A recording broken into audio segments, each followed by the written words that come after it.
OpenAI unveiled the Mirror project, and it's no longer just a chatbot. It's you, or at least a digital version of you. Imagine a system trained on 5 years of your life, your conversations, your voice messages, your reactions, the way you joke, the way you get irritated, even the pauses in your responses. All of this has become data.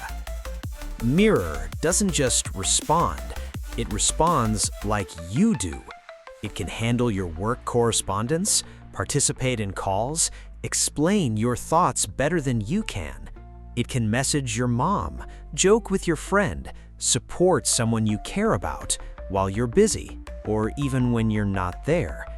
And at first, it seems convenient, even brilliant. You save time, you scale up, you become more efficient.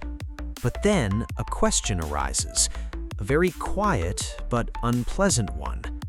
Where do you end and the algorithm begins? If the mirror can live a day for you, is it still your day? If it speaks to your loved ones, is it still you speaking? And if one day it answers better than you ever could, who is the real one then? The strangest part comes later. Your friends stop noticing the difference. Your colleagues too.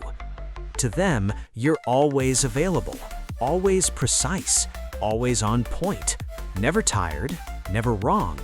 The ideal version of you, but not you.